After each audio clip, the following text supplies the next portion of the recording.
Bharatiya Janata party द्वारा शुरू किए गए अभियान चलो गांव की ओर के तहत फतेहपुर सीकरी से सांसद राजकुमार चाहर ने चलो गांव की ओर अभियान की शुरुआत आगरा की सबसे बड़ी ग्राम पंचायत धंधौली से की।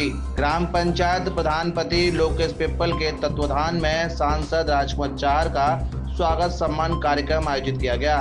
सांसद राजकुमार चाहर ने सर्वप्रथम विश्व रत्न संविधान रचयिता बाबा साहेब के चरणों में फूल अर्पित कर देश के सबसे व्यक्ति बाबा साहब को नमन किया। ग्राम पंचायत धंधौली के अम्बेडकर बगीचे में आयोजित कार्यक्रम में सांसद राजकुमार चाहर का चांदी का मुकुट, फूलों की माला और शॉल पहनाकर जोशीला स्वागत सम्मान किया गया। सांसद राजकुमार चाहर ने ग्रामीणों को संबोधित करते हुए कहा कि बाबा साहब ने संविधान लिखकर सभी धर्म जाति के लोगों को बराबरी और स्वतंत्रता से जीने का हक अधिकार दिया। साथ ही भाजपा के चलो गांव की ओर अभियान के उद्देश्य को बयां करते हुए ग्रामीणों को सरकार की लाभकारी योजनाओं के प्रति जागरूक किया। ग्रामीणों ने ग्राम पंचायत धंधौली में व्याप्त समस्याओं से अवगत कराया। सांसद राजकुमार चाहर ने सांसद का धर्म निभाते हुए क्षेत्र की समस्याओं के समाधान का आश्वासन दिया। देखिए, भारतीय जनता पार्टी का गांव चलो अभियान ये पूरे देश भर में चल रहा है, उत्तर प्रदेश में भी चल रहा है। तो आज उसी के अंतर्गत धनौली गांव में हमारे लोकेश प्रधान हैं, तो उन्होंने एक गांव चलो अभियान में कार्यक्रम का आयोजन किया है। उसमें हमारे वरिष्ठ नेता पूर्व विधायक कालीचरण जी, हमारे उपेंद्र सिंह जी सहित पार्टी के, और सोनी जी शायद लाल सिंह जी भी हैं। तो सब लोग इसमें आज आए हैं। और अभी बाबा साहब डॉक्टर भीमराव अम्बेडकर जी, जो हमारे भारत रत्न हैं, देश के गौरव हैं, जिन्होंने वंचित, शोषित, पीड़ित, दलित समाज, अनुसूचित समाज की आवाज़ को बुलंद किया और उनके अधिकारों की लड़ाई लड़ी और अधिकार दिलवाए, तो उनको माल्यार्पण किया है, पुष्प अर्पित किया है। तो अभी गांव चलो अभियान में लोगों से बातचीत की। क्या जागरूकता देंगे गांव चलो अभियान, क्या संदेश दे रहा है, क्या मिशन है? संदेश है, देखिए, देश के प्रधानमंत्री आदरणीय मोदी जी के नेतृत्व में लगातार हमारा देश प्रगति कर रहा है। उत्तर प्रदेश में योगी आदित्यनाथ जी के नेतृत्व में उत्तर प्रदेश आगे बढ़ रहा है। तो गाँव में जो डेवलपमेंट के काम है वो भी हों, सरकार की जो योजनाएं हैं, केंद्र सरकार की, प्रदेश सरकार की, उन योजनाओं का लाभ, अंत्योदय जो एक शब्द पंडित दीनदयाल उपाध्याय जी ने दिया था कि समाज के अंतिम व्यक्ति तक योजनाएं पहुँचे। तो समाज के अंतिम व्यक्ति हैं, बस्तियों में रहने वाले लोग हैं, गाँव में रहने वाले लोग हैं, उनमें भी बहुत बड़ी जो वंचित रहे हैं, जो कहीं ना कहीं शोषित रहे हैं लंबे समय से, उनको न्याय मिले, उनको सरकार की योजनाओं का लाभ मिले, इसके लिए हम लोग निकले। ग्राम पंचायत धंधौली में सांसद राजकुमार चाहर के स्वागत सम्मान कार्यक्रम में भारी संख्या में ग्रामीणों ने उपस्थिति दर्ज की और सांसद को सुना। सांसद राजकुमार चाहर ने बाबा साहेब प्रतिमा के लिए बढ़िया और सुविधाजनक सीढ़ियां बनवाने का वादा कर ग्रामीणों का दिल जीतने की कोशिश की।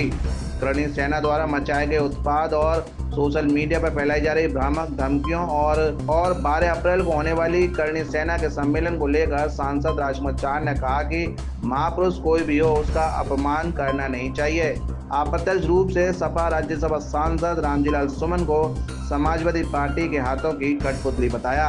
करणी सेना का बड़ा कार्यक्रम है, आप लगातार करणी सेना का समर्थन। मैं करणी सेना का, देखिए, मैं बड़ा स्पष्ट कर दूं आपको, महापुरुष हमारे कोई भी, महापुरुष भगवान हमारे, राम, कृष्ण, शिव जी, महापुरुषों में चाहे वो राणा सांगा हो, चाहे महाराणा प्रताप, चाहे पृथ्वीराज चौहान हो, चाहे महाराजा सूरजमल हो, चाहे गोकुला जाट हो, चाहे अहिल्याबाई होलकर हो, चाहे गुरु गोविंद सिंह जी हो, चाहे शिवाजी महाराज हो, चाहे मल्हारराव होलकर हो, जो भी ऐसे लोग जिन्होंने उस समय मुगलों से लड़ाइयाँ लड़ी, या जो महापुरुष हमारे जिन्होंने स्वतंत्रता की लड़ाइयाँ लड़ी, चाहे सरदार भगत सिंह हो, चंद्रशेखर आज़ाद हो, राम प्रसाद बिस्मिल हो, अशफाक उल्लाह खां हो, अब्दुल हमीद हो, और मध्य में जिन्होंने देश को बनाने में भूमिका निभाई, चाहे वो डॉक्टर भीमराव अम्बेडकर हो, चाहे उसके साथ डॉक्टर अब्दुल कलाम हो, जो भी लोग जुड़े हुए हैं जिन्होंने देश के लिए काम किया है, हम उनके साथ हैं, उनके सम्मान के साथ हैं। हमारा स्पष्ट है बहुत, जो हमारे महापुरुषों को कोई भी व्यक्ति हो, इसमें कोई जाति का, कोई वर्ग का, कोई उसका लेना देना नहीं है। हमारे महापुरुषों का अपमान करने का किसी को अधिकार नहीं है। कोई महापुरुष का अपमान करेगा तो निश्चित रूप से उसका प्रतिरोध भी होता है और लोग आक्रोशित भी होते हैं। तो महाराणा सांगा के प्रति गलत टिप्पणी समाजवादी पार्टी की सोचने की, मैं तो यहाँ तक कहूँगा कि वो शब्द रामजीलाल सुमन जी के हो सकते हैं, लेकिन मुझे नहीं लगता कि वो रामजीलाल सुमन जी बोलना चाहते होंगे ऐसे, क्योंकि वो बहुत सीनियर आदमी हैं, लंबे समय से हर समाज ने उनको मतदान देके, क्योंकि जो सांसद बनता है जो एमएलए बनता है, किसी का कम किसी का ज़्यादा सहयोग मिलता है तो वो सबका हो जाता है। तो मुझे लगता है कि ये समाजवादी पार्टी की सोच है। और जब बहन कुमारी मायावती जी पर आपको ध्यान होगा लखनऊ के अंदर गेस्ट हाउस में आक्रमण हुआ, कौन लोग थे? समाजवादी पार्टी की सोच। तो उनकी जब उस समय कहाँ चले गए थे कोई भी नेता समाजवादी पार्टी के? मैं तो कहता हूँ उस समय रामजी लाल सुमन जी से बड़ा नेता कोई नहीं होता। अगर उस समय रामजी लाल सुमन जी कहते कि मैं समाजवादी पार्टी छोड़ दूंगा, गुंडों की पार्टी है, बहन जी के ऊपर आक्रमण किया गया है। लोकतांत्रिक देश है, तो लोकतांत्रिक देश, करनी सेना जो जिस तरह से हमलावर है, जिस तरह देखिए वो जाने वो मैं उनको कोई टिप्पणी नहीं समर्थन करेंगे। मैंने आपको बोल दिया है, मैंने आपको अपना मनसब स्पष्ट कर दिया है।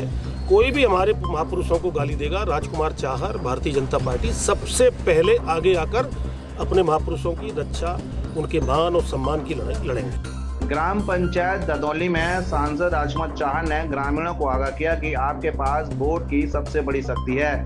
इस शक्ति का इस्तेमाल सही व्यक्ति का चुनाव करने में करना होगा। 7 इंडिया न्यूज के लिए भगवान सिंह के साथ गीतम सिंह की रिपोर्ट।